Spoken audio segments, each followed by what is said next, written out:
मौला मुझे इत्र सा महकने का हुनर दे, मौला मुझे इत्र सा महकने का हुनर दे, जिस संत भी जाऊं खुशबू सी बिखर जाऊं। अभी जख्म दिल का दिखाया नहीं है, अभी जख्म दिल का दिखाया नहीं है, जो बीती है हम पे बताया नहीं है। सितारों को इसका शिकवा बहुत है, सितारों को इसका शिकवा बहुत है, कि जुगनू को उसने छुपाया नहीं है। क्या कोई स्त्री कभी लिख सकेगी मन का सारा संताप, समाज के समस्त उलाहने, सगे संबंधियों का संपूर्ण तिरस्कार, पुरुषों की उम्मीद भरी लोलुपताएं और खुद पर रोज रोज लगते निकृष्टतम आरोपों की पूरी सूची, खासकर तब जब वह एकल। नमस्कार, आप देख रहे हैं अमर उजाला डिजिटल की खास सीरीज लेखक और लेखनी। आज हमारे साथ हैं बहुत ही खास मेहमान, जो लेखिका भी हैं, कवित्री भी हैं, समाज सेविका भी हैं और उद्यमी भी, जिनकी कविताएं महिलाओं के मर्म और संघर्षों को बखूबी बयां करती हैं। हमारे साथ हैं रंजिता सिंह फलक जी। तो मैम, बहुत बहुत स्वागत है आपका हमारे इस खास कार्यक्रम में। बहुत शुक्रिया अलका। मैम, आप कविताएं लिखती हैं, तो कविताओं से ही हम शुरुआत कर लेते हैं, कुछ सुना दीजिए। कविताओं में एक बहुत छोटी सी कविता, मेरा नया संग्रह है चुप्पी प्रेम की भाषा है, उससे मैं सुना रही हूँ। कठपुतली। सबसे ज़्यादा सशक्त और बुद्धिजीवी स्त्रियां ही प्रेम में सबसे ज़्यादा असफल रहीं। सबसे ज़्यादा सशक्त और बुद्धिजीवी स्त्रियां ही प्रेम में सबसे ज़्यादा असफल रहीं, क्योंकि वो चाह कर भी न बन सकी किसी के हाथ की कठपुतली। तो इससे मैंने शुरुआत इसलिए की है कि स्त्रियों का जीवन ऐसा है कि जब आप बहुत प्रबुद्ध होती हैं, बुद्धिजीवी होती हैं, तो स्त्री होने के नाते उसके संघर्ष जो हैं वो कई तरह के होते हैं और कई गुना ज़्यादा होते हैं। तो आपकी बात की शुरुआत मैंने इस कविता से की। तो आपने अपने लेखन की शुरुआत कब से की? लेखन की शुरुआत मुझे जहाँ तक याद है, मैं बहुत छोटी थी तब से मैंने की, क्योंकि मेरे पिता जो थे वो प्रोफेसर थे इतिहास के, लेकिन राजनीति और पत्रकारिता के साथ साथ साहित्य में उनकी काफ़ी रुचि थी। तो एक बड़ा समृद्ध लाइब्रेरी था हमारे यहाँ, और मुझे वो बहुत अपने साथ बिठाते थे, पढ़ाते लिखाते रहते थे। तो मुझे लगता है कि मैं शायद चौथी पांचवी में थी, तब से पढ़ने लिखने की जो एक आदत है वो मेरे अंदर विकसित हो गई।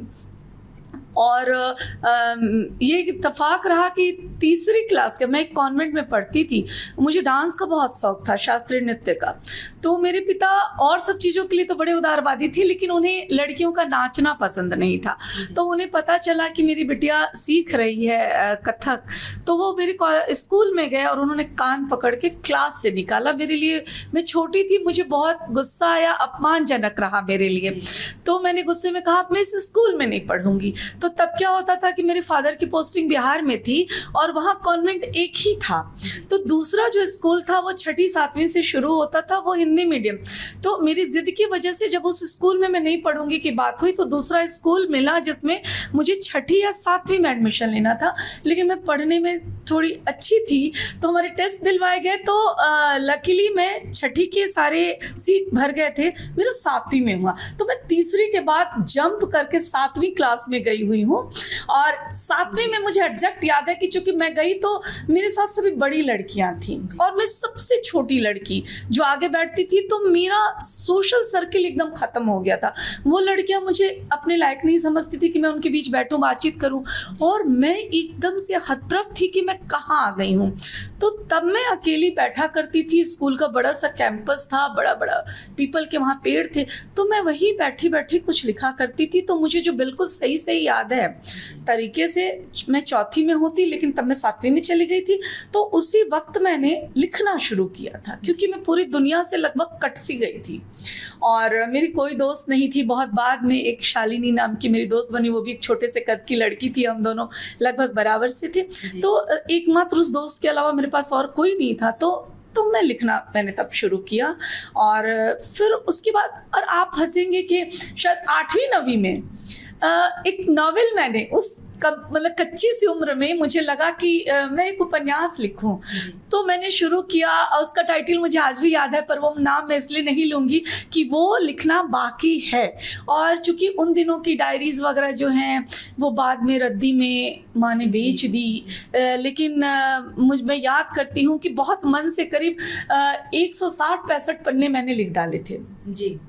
तो मेरे दिमाग में बस ये था कि मुझे एक लेखक बनने का, मतलब इसको शौक बोले चाव बोले तो था। भाषाओं को पढ़ने लिखने का मुझे बहुत शौक था। मेरे पिता के एक प्यून हुआ करते थे मंजूर मियाँ, तो उनसे मैंने उर्दू की तालीम ली। तो हाँ, मैं चाहती थी, और मुझे आज भी याद है कि 2 शेर जो मैंने रट रट के याद किए थे, तो सुना दीजिए। हाँ, जो जिंदगी के पहले 2 शेर मैंने याद किए थे, इसलिए कि लोग मुझे जाने कि मुझे कुछ उर्दू की भी समझ है। तो एक शेर था कि लाई हयात आए कज़ा ले चली चले, अपनी खुशी न आए न अपनी खुशी गए। और एक और शेर था कि ये वाला वो शेर था, एक मीना कुमारी का शायद था कि दूसरा शेर मुझे टिक टिक याद नहीं आ रहा है। मतलब एक शेर तो ये था, तो ये वो चीज़ थी कि मैं बताना चाहती थी कि मैं उर्दू समझ रही हूँ। तो हिंदी के साथ साथ, अच्छा, मेरे पिता हमें संस्कृत भी बहुत समझाते थे। न्यूज़ हुआ करते थे तब, तो वो हिंदी के न्यूज़ आते थे, अंग्रेजी और संस्कृत के न्यूज़ भी तब चला करते थे रेडियो पे। तो हमें सख्त ताकीद होती थी कि आपको सारी न्यूज़ सुननी है, हिंदी, अंग्रेजी, उर्दू, संस्कृत। मेरी माँ को बड़ा अजीब भी लगता कि ये क्या चल रहा है, मतलब ये फालतू में बच्चे बैठ के 4-4 न्यूज़ सुनेंगे। लेकिन अब मुझे समझ में आता है कि ये सब कुछ जो है वो मेरे पिता की परवरिश का नतीजा है कि तलफ़ुज़ से लेके प्रोनाउंसिएशन, आप अगर अंग्रेज़ी बोल रहे हैं तो उनकी हिदायत होती थी कि आपका प्रोनाउंसिएशन बिल्कुल सही होना चाहिए। आप जब हिंदी बोल रहे हैं बिल्कुल हिंदी की तरह बोलना चाहिए। आप अगर उर्दू की बात कर रहे हैं तो आपको हर नुक्ते, हर चीज़ की नॉलेज होनी चाहिए। तो मैं शायद भाग्यशाली थी कि मैं एक ऐसे परिवार से आई थी जहाँ पिता 24 घंटे मेरे आसपास थे और बहुत लर्न्ड व्यक्ति थे, और उस ज़माने के अच्छे और बड़े पत्रकारों में शुमार था उनका। तो पत्रकारिता जो है, मतलब राइटिंग के साथ साथ मैं एक पत्रकार के रूप में भी अच्छी खासी जानी जाती हूँ। और जो मुख्य धारा की अखबार हैं, पत्रिकाएं हैं, उनमें मेरे बहुत सारे कॉलम्स छपते रहते हैं। तो मुझे लगता है कि ये चीज़ें बहुत बचपन से शुरू हुई। तो कहीं ना कहीं एक अकेलेपन से जो सफर शुरू हुआ, उसमें आप आज आपको यहाँ तक पहुँचा दिया। बिल्कुल। तो मैम, बहुत कम उम्र से आपका जो साहित्यिक सफ़र है वो शुरू हुआ, और तब आप रंजीता सिंह थी। लेकिन जब आपने अपनी साहित्यिक यात्रा शुरू की तो उस समय आपने रंजीता सिंह फलक नाम दिया। तो फलक क्यों चुना? दरअसल बात ये थी कि लिखते वक्त बहुत शुरुआती दौर में जब मैं स्कूल्स में थी, कॉलेज में थी, तब मैं सपना के नाम से, छुपे हुए नाम से लिखती थी कादम्बरी, सरिता और ऐसी पत्रिकाओं में। क्योंकि मेरी मम्मी को ये लगता था कि अगर लड़की लेखक हो गई तो बहुत फटेहाल स्थिति में चली जाएगी। उनके हिसाब से लगता था कि जो लोग लेखक होते हैं वो बहुत गरीब, संघर्षशील होते हैं, और वो मुझे एक आम लड़की की तरह चाहती थी कि मैं एक अच्छे परिवार की लड़की हूँ तो मैं बहुत स्मूथ और अच्छी ज़िंदगी जीऊँ, मैं इस फालतू के पचड़े में ना परूँ। तो उनके डर से पहले तो मैं सपना के नाम से लिखती थी। फिर जब मैं थोड़ा सा सेल्फ डिपेंडेंट हुई और मुझे लगा कि अब मैं नहीं डर रही, तो फिर रंजीता सिंह फलक के पीछे ये मसला रहा कि हिंदी और उर्दू दोनों तरफ मैं लिख रही थी। मतलब मैं फ्री वर्स कविताएँ भी लिखती थी और मैं गज़लें भी काफ़ी कहती थी, और ऑल इंडिया मुशायरे में मैं काफ़ी जाती थी। तो वहाँ क्या होता था ऑल इंडिया मुशायरे में कि एक तखल्लुस चाहिए होता है। तो अब मेरे साथ के सीनियर लोगों ने, और मेरी बड़ी खुशकिस्मती रही कि बहुत कम उम्र में देश के जो एकदम से ये चुनिंदा बड़े मारूफ शायर थे, कि जितने लोग, मुनव्वर राना साहब हैं, राहत इंदौरी थे, वसीम बरेलवी साहब हैं, और ये जहर कानपुरी साहब हैं, शबीना अदीब जी हैं, मतलब लगभग ऐसा कोई नहीं रहा होगा जिसके साथ मंच ना शेयर किया हो। तो लेकिन दिक्कत ये आती थी कि ये तो पूरा राजपूताना नाम है रंजीता सिंह, जो मुशायरे में थोड़ा उतना सुनने में सही नहीं लगता था। तो मेरे कई तखल्लुस चुने गए। फिर फलक, तो फलक का मतलब आसमान, तो ये एक तखल्लुस मुझे पसंद आया कि एक बड़ा एक्सपोजर, एक बड़ा वितान जो होता है। तो ये रंजीता सिंह फलक नाम की शुरुआत हुई। और हिंदी की भी मेरी जो किताबें आई हैं वो पूरी तरह से अभी हिंदी कविताओं की हैं। गज़लों की कोई किताब अभी तक मैं लाई नहीं, अब सोचती हूँ कि आ जानी चाहिए। तो उस वक्त जब ये हुआ कि नहीं आप तो हिंदी की किताबें ला रही है तो फलक क्यों रखेंगी, लेकिन फलक जो थी वो मेरी एक पहचान बन चुकी थी। तो इस आइडेंटिटी को अब मैं अपने से अलग नहीं करना चाहती थी, तो रंजीता सिंह फलक की शुरुआत ऐसे रही। बहुत ही अच्छा। मैम, आपने कविताएं जब लिखनी शुरू की, और काफ़ी जो आपकी कविताएं हैं वो महिलाओं पर आधारित है, उनके भाव पर, उनके संघर्ष पर, उनकी संवेदनाओं पर, तो महिलाओं के बारे में लिखना, ये आपने कैसे, आपके मन में वो भाव उठा कि मुझे महिलाओं के बारे में लिखना चाहिए? दरअसल मैं जिस जगह और जिस माहौल में थी वहाँ पे बहुत कम उम्र से, मैं बहुत छोटी उम्र से, मुझे लगता है जैसे ही मैं कॉलेज में गई तो एक सोशल एक्टिविस्ट के रूप में मेरे अंदर जो शायद पिता की तरफ से या मेरा जो एक सामाजिक जीवन रहा उस वजह से, तो बिहार में मसले ये होते थे कि तब लड़कियों की शादी में दहेज एक बहुत बड़ा कंसर्न हुआ करता था। और बहुत सी ऐसी लड़कियां थीं जिन्हें शादी के तुरंत बाद वापस मायके भेज दिया जाता था। उनका ना तलाक होता था, ना उनका मेंटेनेंस होता था, ना कारण पता होता था। अब अगर कोई टीवी का ब्रांड ये नहीं मिला, इस बात के लिए लड़की वापस कर दी गई। ये वॉशिंग मशीन की चीज़ नहीं मिली, हो गई। और ताज्जुब ये था कि घर वाले इस बात पे अपोज नहीं करते थे, लड़की वाले, कि अब ठीक है इसकी किस्मत है। अब वो लड़कियां 8 साल 10 साल तक अपने मायके में है, घर वालों की सेवा कर रही हैं और उन्हें सेल्फ डिपेंडेंट बनाने की भी कोई बात नहीं होती थी। मतलब उनका बस ये जीवन हो जाता था कि वो अपने घर में भाई भतीजों माँ बाप के साथ में रह रही हैं, कुछ होता ही नहीं था। तो मुझे ये बात बड़ी अजीब सी लगती थी कि ये दीदी लोग जो ऐसे ही रह रही हैं, तो मतलब इनका क्या है। मैं पूछती थी कि आपका मन नहीं करता घर से बाहर जाने का? तो नहीं बाबू, नौकरी तो नहीं कर सकते। अच्छा, आप नौकरी जो नहीं कर सकती थी वो औरतें छोटे छोटे पैसों के लिए घर वालों पे डिपेंड है, हस्बैंड और ससुराल वाले नहीं दे रहे हैं। तो उस समय में जितना कुछ मैं पढ़ लिख सकती थी, और मैंने अपने लेवल पे बहुत सारे वकीलों से बात की। तब महिला थाना नया नया खुलना शुरू हुआ था, तो वहाँ एक अमिता थी, मुझे आज भी नाम याद है एसएसपी का। तो अमिता जी ने मुझे बहुत प्रोत्साहित किया कि तुम इतनी अच्छी एक्टिव लड़की और तुम्हें ये चीज़ें अच्छी नहीं लगती हैं, तो कोई भी ऐसा मामला होता है तो हम FIR दर्ज करेंगे, हम केस दर्ज करेंगे, तुम लड़की औरतों को लाओ। तो मैंने 1-2 जगह बात की, शुरू में लोग हिचकते थे, लेकिन कुछ लड़कियां तैयार हुई कि हाँ हम चाहते हैं मेरे लिए कुछ हो। और उतनी छोटी उम्र में उनके मैंने मुकदमे दर्ज कराए, उनकी कंप्लेन दर्ज कराई बिना उनके घर वालों के सहयोग के, और हमारे लिए वकील भी मिल गए, और हमने इसमें एक बहुत पॉजिटिव और हमें अच्छी जीत मिली इन चीज़ों में।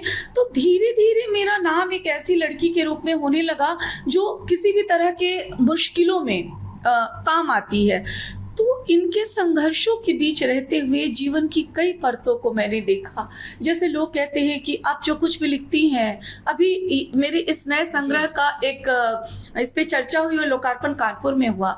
तो हमारे एक बहुत प्रसिद्ध आलोचक हैं, तो उन्होंने कहा कि कविताएं जो हैं आपकी, वो ऐसे लगता है कि वो आपकी आत्मकथा हैं। मैंने कहा देखो, हमेशा हर चीज आत्मकथा नहीं होती, क्योंकि एक व्यक्ति के जीवन से इतने लोग जुड़े होते हैं, वो उसके सबकॉन्शियस में होते हैं और चेतन में होते हैं। आप संवेदनशील हैं, तो अगर अलका आपका भी कोई दुख है ना, तो एक कवि होने के नाते मैं उस दुख को पूरा का पूरा समझ पाऊंगी, और शायद मैं उसे बेहतर तरीके से कह पाऊं जैसे आप नहीं कह सकती हैं। तो आपकी कोई फीलिंग मेरी कविता बन के आ सकती है। तो ये जितनी भी औरतों के बारे में लिखना पढ़ना हुआ, वो मुझे लगता है उस परिवेश की वजह से हुआ जहाँ मैं उन औरतों को तरह तरह के सामाजिक दबावों में और बेकसूर होने की पीड़ा जो होती है, आपकी कोई फॉल्ट नहीं है, आप एक अरेंज्ड मैरिज में है और वो चीज़ अनसक्सेसफुल हो रही है, तो उसके लिए आप सफरर हैं। इससे ज़्यादा दुखद कुछ नहीं हो सकता है। तो आपको मजबूत नहीं बनने दिया जा रहा है, आप सोच ही नहीं पा रहे हैं, आप एक इंसान की तरह ट्रीट नहीं किए जा रहे हैं। ये सारे दुख बहुत बड़े थे और मुझे लगता है बहुत छोटी उम्र से वो सारे दुख मेरे अंदर आते गए और एक विद्रोह मेरे अंदर आता गया कि ऐसा क्यों, ऐसा नहीं होना चाहिए।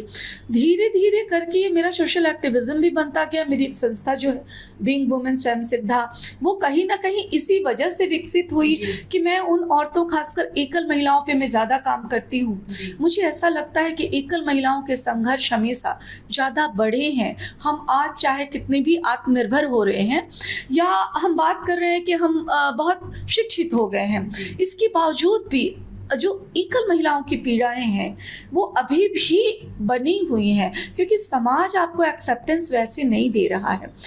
तो ये जो सारी चीज़ें हैं, लगातार की जो यात्राएं हैं, ये जो इतनी सारी महिलाएं मुझसे जुड़ी हुई हैं, हर महिला की अपनी एक कहानी है। मैं अगर लिखना शुरू करूं तो मैं कई कई उपन्यास लिख सकती हूँ इन चीज़ों पे। तो इन चीज़ों ने मुझे एक पूरा रॉ मटेरियल दिया। एक कविता मेरी पिछले संग्रह की बहुत चर्चित हुई थी, भुलाई गई बहनें और बिसराई गई बेटियां। उसमें एक तकलीफ थी कि कुछ लड़कियां जो लव मैरिज जैसी चीज़ कर लेती थी, कस्बा इलाकों में, हमारे यूपी में, बिहार में, परिवार से पूरी तरह तिरस्कृत कर दी जाती थी। मतलब आपको ज़िंदगी में पलट के नहीं आना है। अब वो लड़कियां फ़ोन से पूछती रहती थी, वो हमारे यहाँ फला भाई की शादी हुई क्या, वो भाभी देखने में कैसी है, शादी में कौन कौन लोग आए। मतलब एक लड़की जिसे आपने सिर्फ इसलिए खारिज कर दिया कि उसने अपने पसंद की शादी की और वो कहीं भी है वो छटपटा रही है। तो ये बड़े छोटे छोटे और ऐसे दुख होते हैं जिसको मुझे लगता है कि एक कवि के रूप में शायद मैं बेहतर समझ पाई। अच्छा, लड़कियों के लिए भी कहा जाता है जो तुम्हारा भाग्य है हो गया। एक और मेरी कविता है मन की स्लेट, उसमें ये लिखा है कि कोई सवाल औरतों को नहीं करने चाहिए। कौ से शुरू होता कोई प्रश्न करना ही नहीं चाहिए पति या प्रेमी से कि कब गए, कहाँ गए, क्यों गए, कब आओगे। तो औरतों को ऐसे हम बड़ा करते हैं कि उसे पता ही नहीं होता है कि हमारे लिए क्या हमारे हक हुकूक हैं, हम क्या पूछ सकते हैं, क्या नहीं। तो जो कुछ भी मैं लिखती हूँ वो कहीं ना कहीं एक अनुभवजन्य पीड़ाएं हैं, परिस्थिति को जो मैंने देखा है और उनसे जो कुछ मैंने समझा है वो चीज़ें हैं। वो सिर्फ एक रंजीता सिंह की संघर्ष यात्रा नहीं है, वो उन तमाम औरतों की संघर्ष यात्राएं हैं जो मेरे जीवन में मुझसे किसी भी तरह से जुड़ी, या मुझे लगा कि नहीं, इनके दुख तो बहुत अलग है। और कविताएं कहीं ना कहीं माध्यम है अपने जो भाव हैं उनको व्यक्त करने का, उसमें बहुत अच्छे तरीके से आप व्यक्त कर सकते हैं अपने भाव को। तो इस तरह से कविताएं आती रही हैं और मुझे लगता है कोई भी संवेदनशील लेखक जब लिखता है अपने देश काल समाज को लेकर ही लिखता है। तो उस समय में जब मैं कॉलेज स्कूल में थी तो स्थितियां जो थी वैसी भी कुछ कविताएं हैं, अभी जो समय बदल रहा है उस हिसाब की भी कविताएं हैं। आपने महिलाओं के संघर्ष की बात की, मैं आपसे जानना चाहूंगी कि जब आपने अपना लेखन शुरू किया, जैसा आपने बताया कि आपकी फैमिली से सपोर्ट मिला, लेकिन बाहरी जो समाज है, आपको सपोर्ट मिला, लेकिन बहुत महिलाएं ऐसी होती हैं जिन्हें सपोर्ट नहीं मिलता। तो आपको यहाँ तक पहुँचने में किन किन संघर्षों का सामना करना पड़ा? अलका, ये कई तरह के संघर्ष थे। इन्हें सिर्फ ये नहीं कह सकते कि सिर्फ सामाजिक, बहुत सारे द्वंद्वों से गुजरना पड़ा। एक कविता जो है, जो शायद इस संघर्ष यात्रा की एक ठीक ठाक वानगी है, उसको सुनाकर और फिर मैं आपके सवाल का जवाब देती हूँ। एक कविता है पुरुष। ये कविता काफ़ी चर्चित भी हुई है सोशल मीडिया पे, और इसमें एक स्त्री जो है, एक ऐसी स्त्री जो अपने समय में अपने समय के विरुद्ध खड़ी होती है और समाज के उन ढांचों को तोड़ती है जिसको औरत या लड़कियों के लिए बहुत अनिवार्य बताया जाता है। तो उसको किस किस तरह की चुनौतियों का सामना करना पड़ता है और फिर किस तरह से वो अपने आप को मजबूत करके आगे बढ़ती है, इसकी वानगी है। पुरुषों की भीड़ से मैं उसी विरक्त भाव से गुजरती रही जैसे ट्रैफिक जाम में फंसा कोई आम इंसान। विचित्र संयोग रहा, दिन दोपहरी रात बिरात, स्त्री होकर भी पुरुषों के बीच पुरुषों सी गुजरती रही। मुझे घूरने वाली तमाम मर्दाना आँखों को मैं यकीनन एक गलत मुहावरे की शक्ल में मिली।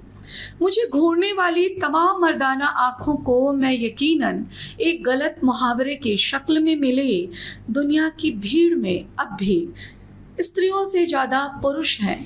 दुनिया की भीड़ में अब भी स्त्रियों से ज़्यादा पुरुष हैं।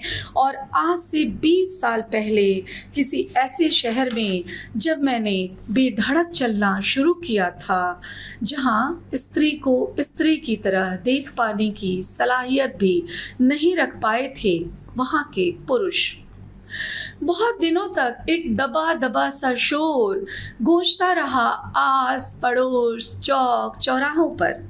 अचानक फूटे बैलून की तरह कुछ फिकरे ठीक कानों के नीचे गिरते, फिकरे कमर तक की चोटी में उलझ उलझ पीठ पर खरोच पैदा करते। कमर तक की चोटी को कंधे तक के 3 स्टेप में काट उन फिकरों की चुभन से मैंने मुक्त होने की कोशिश की। फिकरे फिसल कर धप से जमीन पर गिरने लगे। फिक्रे फिसलकर धप से जमीन पर गिरने लगे। गिरे हुए फिक्रों को मैं जूती की नोक से कुचलकर आगे बढ़ने लगी। पुरुषों की भीड़ में, पीठ छीलती भीड़ के बीच से रोज रोज गुजरते हुए यकायक मिले स्त्रियों से भी ज्यादा कोमल और सखियों से सगे कुछ भरोसेमंद और प्रबुद्ध पुरुष। पुरुषों की दुनिया में पीठ छीलती भीड़ के बीच से रोज रोज गुजरते हुए यकायक मिले स्त्रियों से भी ज्यादा कोमल और सखियों से सगे कुछ भरोसेमंद और प्रबुद्ध पुरुष। उन्हें कुछ पुरुषों की वजह से सूखते रहे पाँव के छाले, मिटती रही पीठ की खरोंच, मिलता रहा जी सकने भर का सुकून। किसी पुरुष की आंखों में ही मैंने पहली बार देखा अपना चट्टान सा व्यक्तित्व और लिया कभी न टूटने का संकल्प। किसी पुरुष के वात्सल्य भरे हाथों ने ही मुझे संभाला। हर आघात में उन चंद पुरुषों ने ही मुझे सिखाया कि दुनिया सिर्फ भीड़ नहीं। उन चंद पुरुषों ने ही मुझे सिखाया कि दुनिया सिर्फ भीड़ नहीं और स्त्री होना कोई अपराध नहीं। उन पुरुषों ने मुझे मनुष्य होने का दिया सम्मान, विश्वास और मैत्री जैसे शब्द उनसे मिलकर ही सार्थक हुए। उन हाथों ने इंगित किए हमेशा सही राह मेरी सिसकी मात्र पर सजल होते और मुझे धीर धराते पुरुषों ने ही बचाया मेरा खंडित होता आत्मबल। अपनी विवशताओं पर बुक्का फाड़ कर रोते हुए मैंने नहीं देखा उनका पुरुष होना। पुरुषों की भीड़ से विरक्त गुजरते हुए मैं कई बार रुकी उन तमाम पुरुषों के पास जो भीतर से स्त्री थे और आचरण में पूरे के पूरे मनुष्य। बहुत खूब मैम, बहुत सुंदर कविता है। तो जो ये पूरी एक यात्रा थी अलका, वो पुरुषों के विरुद्ध की यात्रा थी, लेकिन उसमें पुरुष सहभागी भी होते गए, सहयात्री होते गए। बहुत सहृदयता से उन्होंने साथ निभाया।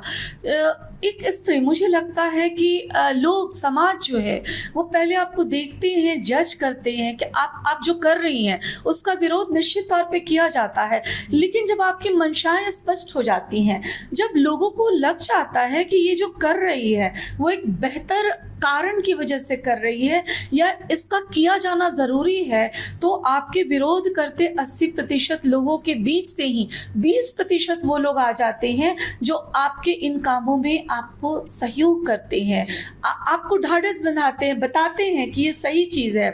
तो यात्रा इतनी आसान नहीं थी। एक अच्छे और बड़े संभ्रांत परिवार में जन्म लेने की भी कुछ अपनी बंदिशें होती हैं, जहाँ बोला जाता है कि परिवार में ऐसी लड़की निकली ही नहीं, इस लड़की ने तो पंचायत शुरू कर दिया है, कहीं का कोई भी आके घर के आगे बैठ जा रहा है, ये क्या चल रहा है, ये एक आराम से आम औरतों की तरह जिंदगी क्यों नहीं जीती। सबसे बड़ा प्रश्न तो ये उठाया जाता है कि आप एक औरत हैं, आपको अच्छा खाने पीने रहने को मिल रहा है, तो आपको दिक्कत क्या हो रही है, आप क्यों ऐसे पचड़ों में पड़ रही हैं। लेकिन फिर जब लोग समझते हैं कि इन्हीं पचड़ों से वो सारे दुख, वो सारी परेशानियाँ, वो सारे संघर्ष दूसरे लोगों के निकल के आ रहे हैं, तो फिर कहीं ना कहीं वो लोग जिनको आपकी मदद की ज़रूरत होती है वो आपके पीछे हाथ बांध के खड़े होते हैं और आप मजबूत होते। मैं हमेशा हर किसी को कहती हूँ, छोटी उम्र में जब कोई किसी तरह के काम, जब कोई भी लड़की या औरत शुरू करती है, मैं उनसे कहती हूँ कि पहले तुम्हें खुद को संभालना है। तुम इस बात के लिए आश्वस्त हो जाओ कि मैं जो कर रही हूँ सही है, उसका सर्टिफिकेट लेने मत जाओ किसी से। तुम कभी ये उम्मीद मत करो कि दुनिया आके तुम्हें कहेगी कि तुम तो बहुत अच्छा कर रही हो। तुम जो कर रही हो उसे करो, पूरे गट्स के साथ करो। एक समय आएगा जब तुम्हारा विरोध करने वाले लोग तुम्हारे साथ खड़े होंगे। तो ये एक लंबी संघर्ष यात्रा है। परिवार के साथ होने के बावजूद, परिवार में भी ऐसा नहीं कह सकते कि सभी आपका साथ देते हैं। अगर पिता मेरा साथ देते थे तो माँ को बहुत समय तक ऐसा लगता था ये ठीक नहीं है, मैं अपने जीवन के साथ ठीक नहीं कर रही। रिश्तेदार थे, उन्हें ऐसा लगता था ये बहुत फिजूल की चीज़ें हो रही हैं। पर आज वही रिश्तेदार गर्व करते हैं, वो मुझे यूट्यूब और बाकी जगहों पे, सोशल साइट्स पे सर्च करते हैं और बताते हैं कि ये हमारी भतीजी है, बहन है, रिश्तेदार है।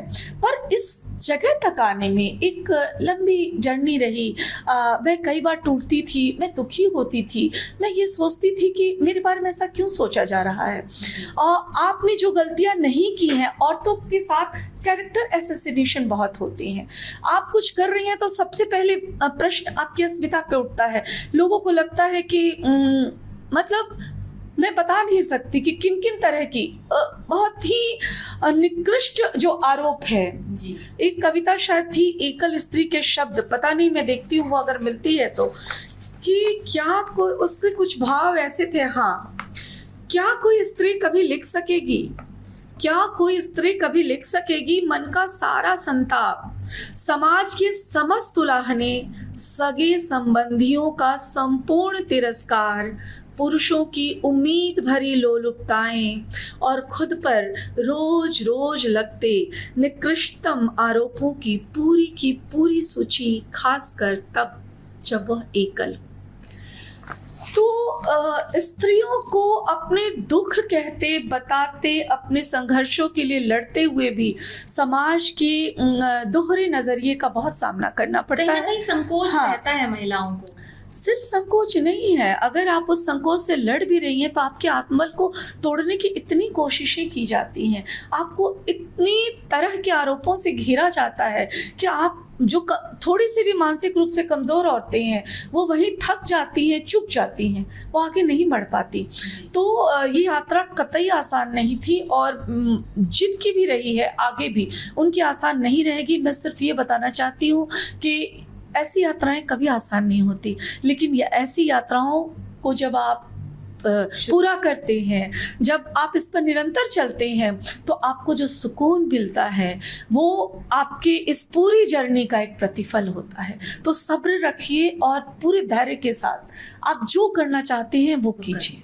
मैम, आप कविताओं के साथ गज़लें भी लिखती हैं। अमूमन देखा जाता है कि महिलाएं गज़ल कम लिखती हैं, कम सुनाती हैं, उस क्षेत्र में कम हैं, तो कुछ गज़ल आप हमें सुना दीजिए।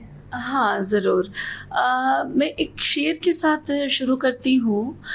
मौला मुझे इत्र सा महकने का हुनर दे, मौला मुझे इत्र सा महकने का हुनर दे, जिस संत भी जाऊँ खुशबू सी बिखर जाऊँ।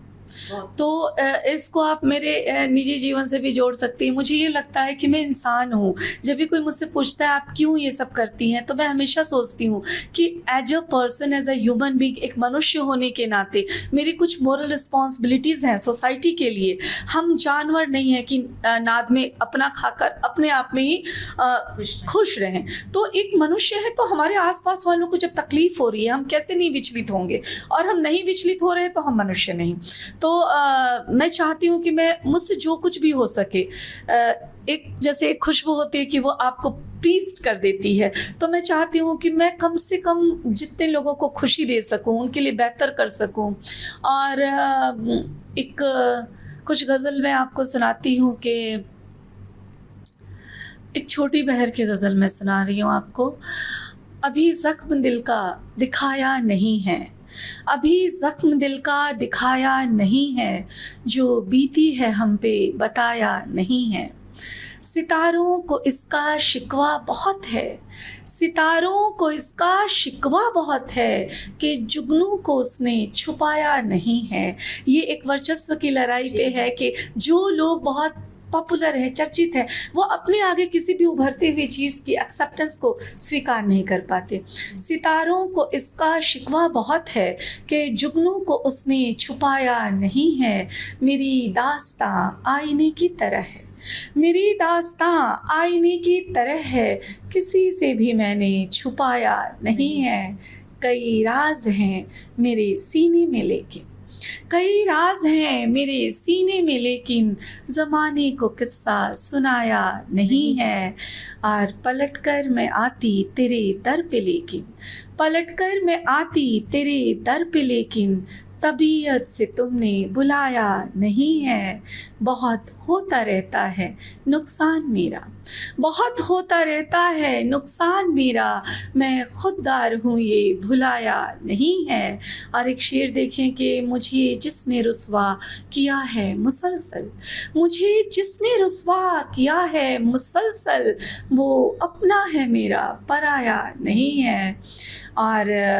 और भी शेर हैं, लेकिन मैं इसको ख़त्म करती हूँ आखिरी शेर के साथ कि फलक की दुआ है, तखल्लुस है फलक, फलक की दुआ है कभी रद्द न होगी, यकीनन किसी को रुलाया नहीं है। तो जो मेरे जीवन का एक सार है, मैं मानती हूँ कि मैं अपनी ओर से मैं चाहती हूँ, कोशिश करती हूँ कि मैं किसी को भी तकलीफ़ ना दूँ। और ये लाइनें एक महिला की पूरी यात्रा को भी बखूबी बयां करती हैं। तो मैम गज़लें, कविताएं, इसके अलावा और आप क्या क्या लिखती हैं, क्या क्या पसंद है आपको लिखना? और कई भाषाओं में मैंने देखा आपकी किताबों का अनुवाद भी आप करती हैं, तो कैसे ये सब? देखो, जैसे मैंने बताया कि मेरे पिता ने भाषाओं के लिए हमें बहुत ज़्यादा ट्रेंड किया, तो अंग्रेज़ी, हिंदी, संस्कृत, ऐसी और भी भाषाएं जो हैं वो सीखने के क्रम में कहीं ना कहीं मैं इंग्लिश से बहुत अच्छी हिंदी का अनुवाद कर लेती हूँ। हालांकि अनुवादक के तौर पे मैंने अपने आप को कभी भी प्रतिस्थापित नहीं किया है या मैं ज़्यादा इस चीज़ को लाइमलाइट में नहीं रखती हूँ, लेकिन मैं एक बेहतर तरीके से, चूँकि मेरी अंग्रेज़ी और हिंदी काफ़ी अच्छी है, तो ये ट्रांसलेशंस मेरे लिए आसान होते हैं, अनुवाद मेरे लिए आसान होता है। और मैं कुछ कुछ जगहों पे रही हूँ, तो कुछ रीजनल चीज़ें हैं, जैसे मैं लिपि ना लिख पाऊँ, लेकिन मैं बांग्ला बहुत अच्छे से समझती हूँ, मैं छत्तीसगढ़ी और ये सब पंजाबी, हरियाणवी, ये सारी भाषाएं समझती हूँ। तो अनुवाद जैसी चीज़ें मेरी दिलचस्पी का केंद्र हैं, वो मैं अपने लिए तो मैं आराम से कर लेती हूँ। दूसरों के लिए भी कभी कुछ छोटे प्रोजेक्ट्स होते हैं तो उसको मैं कर लेती हूँ। लिखना मुझे पसंद है, मैं फ्री वर्स, पोइट्रीज, गज़लें ये लिखना पसंद करती हूँ। अभी तक मैंने कोई कहानी संग्रह या उपन्यास नहीं लिखा है, लेकिन मुझे डायरी, चिट्ठियाँ और संस्मरण ये सब लिखना बहुत पसंद है। और इसके काफ़ी मैटर्स हैं मेरे पास, मुझे लगता है कि बाद में उस पर मेरी कोई अच्छी खासी किताबें आ सकती हैं। उपन्यास में ज़रूर लिखना चाहूँगी, लेकिन चूँकि मेरे इतने काम होते हैं, मेरा जो सोशल एक्टिविज़म है और पत्रिका जो है कवि कुंभ, तो जो निजी पसंद की बात कही जाए तो कवि कुंभ मेरा एक सबसे बड़ा शौक़ बोलें, पैशन बोलें है। और मासिक पत्रिका है हिंदी की, पिछले 8 सालों से चल रही है, तो ये मुझे बहुत ज़्यादा व्यस्त करती है। संपादन मुझे बहुत पसंद है और मैं समझती हूँ कि शायद सबसे कम उम्र के संपादकों में मैं हूँ। आज से 8 साल पहले जब मैंने शुरू किया तो एक पब्लिशर और एडिटर के रूप में, क्योंकि बहुत से ऐसे एडिटर हैं जो किसी दूसरे प्रकाशन संस्थान के लिए काम करते हैं, लेकिन शायद मुझे लगता है कि किसी चर्चित पत्रिका की महिला के रूप में और इतने कम उम्र में 8 साल पहले मैं पहली प्रकाशक और संपादक रही जिसने ये साहस किया कि वो हिंदी की एक साहित्यिक पत्रिका अपने ओनरशिप में निकाले। तो ये काम है जो मुझे पसंद है, मैं कवि कुंभ को कभी नहीं छोड़ पाती। और चिट्ठियाँ मेरा बहुत बड़ा शौक़, मतलब मैं अगर जिससे भी थोड़ा जुड़ी होती हूँ तो मैं उसको चिट्ठियाँ लिखना पसंद करती हूँ। खतों का मुझे बहुत शौक़ है, तो बहुत सी चीज़ें हैं जो मुझे आकृष्ट करती हैं। सोशल मीडिया ने जो चिट्ठी हैं उसको एक तरीके से ख़त्म कर दिया है। अब तो व्हाट्सएप पे मैसेजेस और सोशल मीडिया के ज़माने में बिल्कुल। लोग अपना जो भी फीलिंग्स हैं सब अपनी वॉल पे शेयर करते हैं, तो लेकिन, चिट्ठियों को ख़त्म कर दिया। हाँ, पर मैं आज भी लिखती हूँ जिन लोगों से मैं बहुत जुड़ा हुआ महसूस करती हूँ, जिन्हें बहुत चाहती हूँ, मैं उन लोगों को लिखती हूँ। और कई बार ये होता है कि कई चिट्ठियाँ मैं नहीं भेजती, अपने एक मेल से अपने दूसरे मेल पे डाल लेती हूँ। जैसे कई बार मुझे लगता है मैं कुछ किसी को लिखना चाह रही हूँ, बताना चाह रही हूँ, पर शायद मैं उसे भेजना नहीं चाह रही, तो मैं फिर अपने ही एक मेल पे वो चिट्ठी लिखती हूँ, अपने दूसरे मेल पे डाल लेती हूँ। तो ये चिट्ठियाँ मेरे जीवन का एक बहुत बड़ा हिस्सा हैं। और यात्राएं मैंने बहुत की हैं, तो मुझे लगता है कि निकट भविष्य में मैं यात्रा संस्मरण वगैरह अच्छे लिख सकती हूँ। और उपन्यास के कई प्लॉट हैं मेरे दिमाग में, जैसे मैंने बताया कि बहुत सारी कहानियाँ जीवन से जुड़ी हुई हैं जो मेरे सोशल संघर्ष के दिनों की हैं, तो वो सभी अपने आप में एक फुल फ्लेजेस कहानी है। और इन सबको मैं समेटूं तो बहुत सारी चीज़ें हैं जीवन में जो लिखना बाकी है, मुझे फुर्सत मिले तो मैं करूं। आपकी अभी एक किताब जो आई चुप्पी प्रेम की भाषा है, तो टाइटल मतलब चुप्पी प्रेम की भाषा, टाइटल कैसे चुना और किस किस तरह की कविताएं इसमें लिखी? दरअसल ये जो किताब है ये अभी इसी साल विश्व पुस्तक मेले में वाणी प्रकाशन से आई है। और चुप्पी प्रेम की भाषा है, ये टाइटल चुनते वक्त कहीं ना कहीं वो चीज़ें रहीं, जैसे मैं आपको बताऊं कि निजी तौर पे मुझे लगता है जीवन का सबसे संवेदनशील और सशक्त पक्ष जो है वो प्रेम है।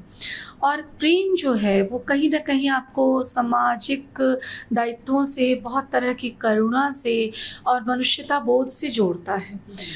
प्रेम करते वक्त एक चीज़ है कि जो निजी एक इंसान के तौर पे महसूस करती हूँ कि प्रेम बहुत ज़्यादा जताए या बताए जाने की ज़रूरत नहीं रखता।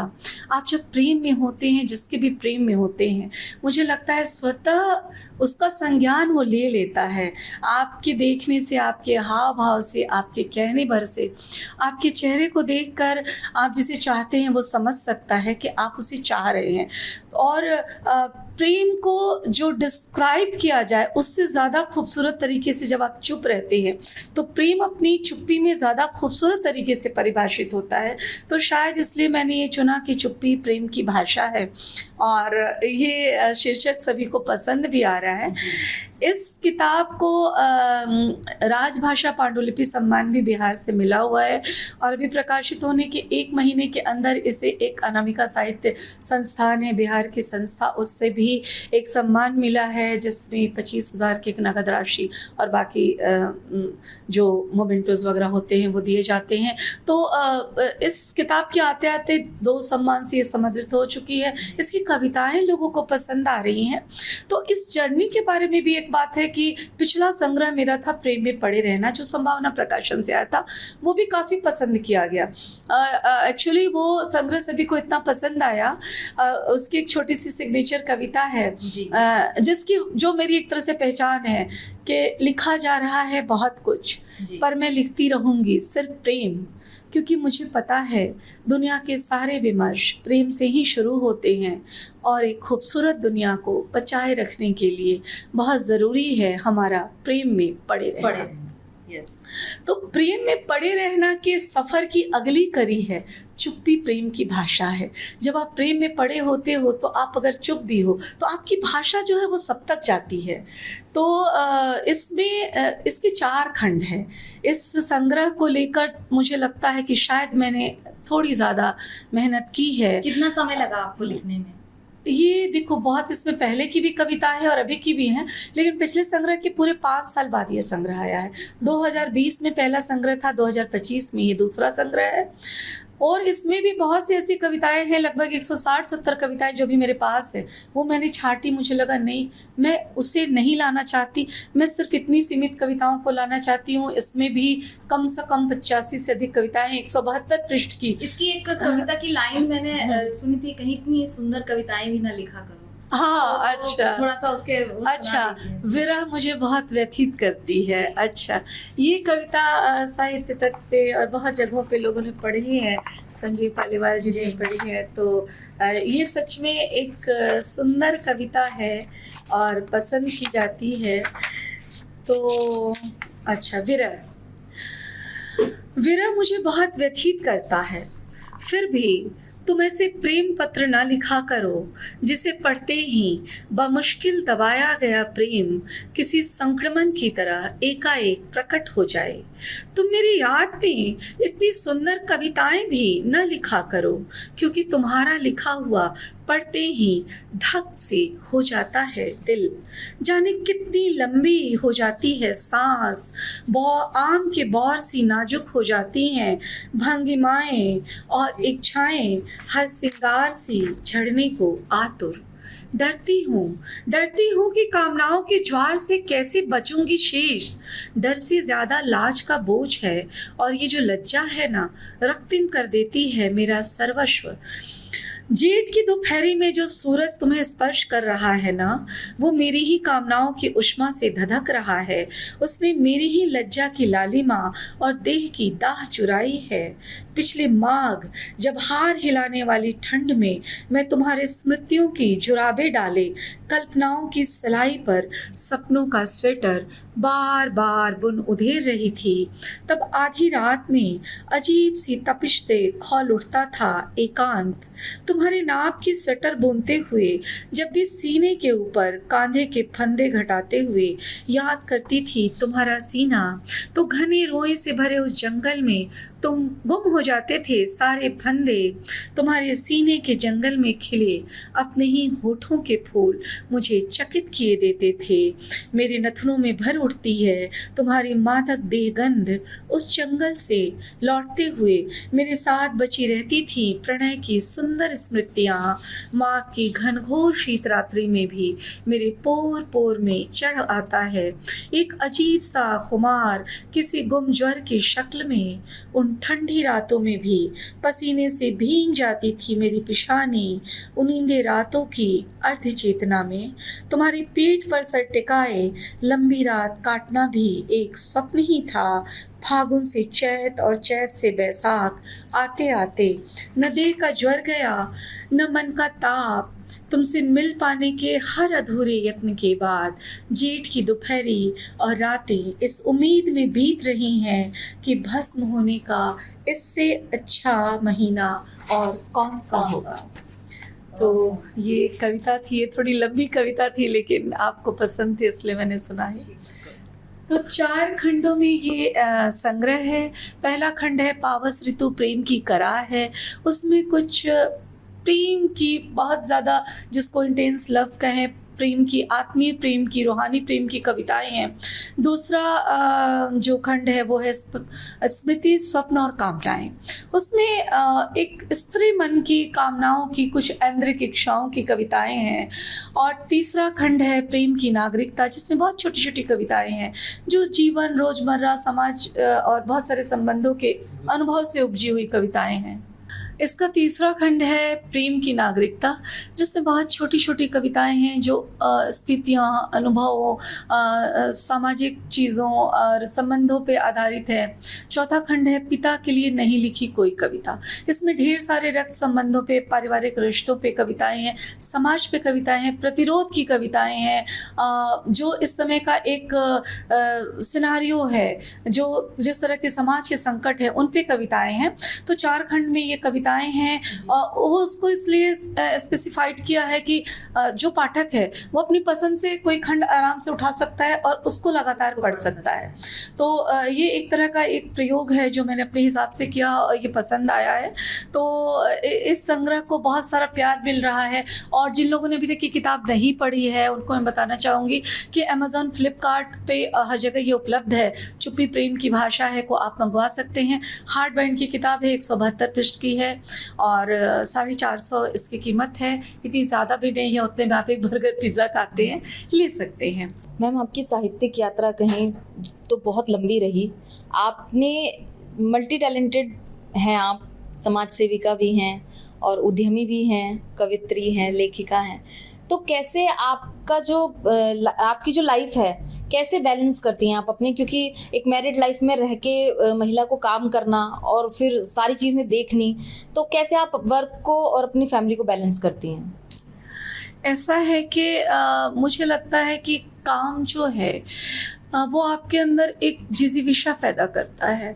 आप जितना ज़्यादा जिम्मेदार होते जाते हैं और जो इतना डायमेंशन है, जितनी तरफ मैं अपने आप को विभाजित पाती हूँ, वो हर जो एक कोना है मुझे थोड़ा ज़्यादा अनुभवी बनाता है। जैसे अगर मैं अपने पत्रकारिता और कवि कुंभ की बात करूं, उससे मुझे कुछ अलग तरह के अनुभव मिलते हैं। मेरी संस्था से मुझे कुछ और अनुभव मिलते हैं। एक पब्लिशर के रूप में जब मैं अपने संघर्ष देखती हूँ, उसके अनुभव कुछ और हैं। उद्यमी के रूप में मेरे अनुभव कुछ और हैं और एक निजी औरत के रूप में मेरे अनुभव कुछ और हैं। ये सारे अनुभव जब मिलते हैं तो मुझे लगता है कि अगर मैं सिर्फ एक लेखक होती तो मेरे पास जो कच्चा माल, जो रॉ मटेरियल बोलते हैं, जिसके लिए लेखक को ज़रूरत होती है, वो तलाशता है, वो प्लॉट क्या तलाशी, वो क्या लिखे, तो मुझे कुछ तलाशना नहीं पड़ता। इतने सारे दायरे हैं मेरे पास कि मैं कहीं से कुछ भी चुन के उठाती हूँ तो वो एक बहुत अच्छा प्रोस्पेक्ट बन जाता है। और मुझे लगता है कि हाँ, समय की थोड़ी सी कमी मेरे पास होती है। मैं ज़्यादा काम, ज़्यादा स्ट्रेस से थोड़ा बीमार भी होती रहती हूँ, लेकिन मुझे लगता है कि नेचुरल तरीके से, स्वाभाविक तरीके से मेरे पास इतना सब कुछ है कि एक लेखक के रूप में मैं खुद को बहुत समृद्ध महसूस करती हूँ। मुझे लगता है कि मेरे पास लिखने को इतना कुछ है कि मुझे काल्पनिक चीज़ों की ज़रूरत नहीं पड़ती। कभी भी मुझे एज अ राइटर कोई कहानी क्रिएट करने की ज़रूरत नहीं है। मेरे पास सब कुछ है। तो ये जो काम है उसने मुझे समृद्ध किया है और मैं संतुष्ट हूँ इससे। बहुत बहुत धन्यवाद मैम आपका हमारे साथ जुड़ने के लिए। तो ये थी हमारे साथ रंजिता सिंह फलक जी। ऐसे ही और शख्सियतों के साथ आपसे फिर मुलाकात होगी। तब तक आप देखते रहिए अमर उजाला डिजिटल। अगर आप ये वीडियो YouTube पर देख रहे हैं तो हमारे चैनल को सब्सक्राइब करें और बेल आइकन को दबाना ना भूलें। अगर आप Facebook पर ये वीडियो देख रहे हैं तो हमारे पेज को लाइक करें।